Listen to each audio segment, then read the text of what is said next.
हाय दोस्तों, नमस्कार, प्रणाम। कैसे हैं आप सब। मैं नीलम पांडे अपने यूट्यूब चैनल में आप सभी दोस्तों का स्वागत करती हूं और आप लोगों के बीच में बहुत ही प्यारा सा और विवाह गीत लेके आए हूँ। देखिए, दूल्हे की बुआ हैं, वो नाराज़ हो गई हैं क्योंकि उनको गले का हार चाहिए और वो अपने भतीजे से कुछ मांग रही हैं। फूफा जी भी नाराज़ हैं और दूल्हे राम अपनी बुआ को मनाने गए हैं। आइए गीत के माध्यम से सुनते हैं बेटा विवाह गीत। आशा करती हूँ आप लोगों को पसंद आए। प्लीज़ पसंद आए मेरे चैनल को सब्सक्राइब कीजिए, वीडियो को लाइक कीजिए, शेयर कीजिए, प्यारा सा कमेंट ज़रूर दीजिएगा। आइए गीत का आनंद लेते हैं।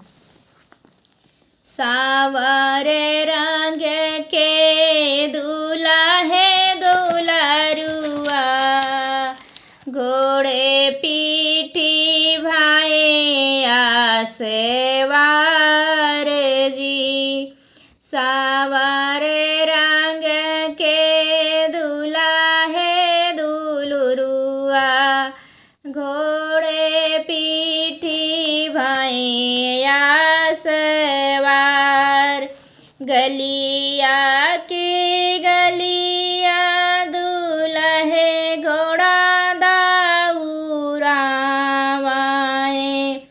हेर लागे बुआ के दुआर।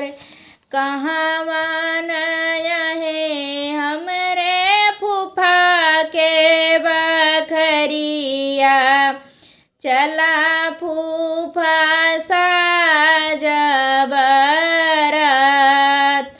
कहाँ माहिया है हमरे फूफा के बखरिया, चला साजा फूफा जी बरात। इतना वचन सुने फूफा का मन रामा, सुन दूल्हे अरज हमार। हमरा के चाही दूल्हे चढ़ाने के घोड़वा, बुआ जी के गलेवा के हार। इतना बचन सुने बोले हैं फूफा रामा, सुना दूल्हे अरज हमार।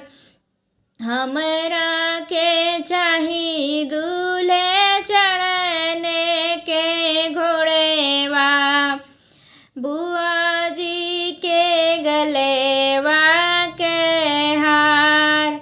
हमारी नैनतिया की मतली नहतिया, तब चलब तो हो रे बारात।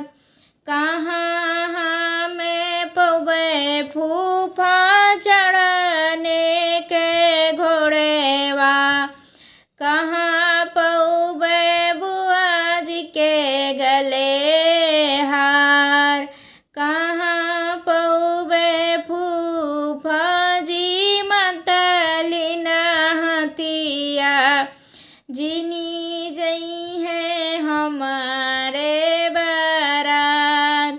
भीतरा से निकरी है बुआ का मना देई, सुना स्वामी अरज हमार।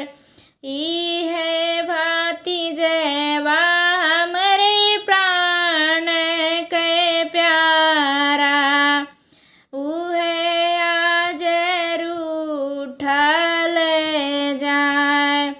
आगिया लगे स्वामी चढ़ने के घोड़ेवा,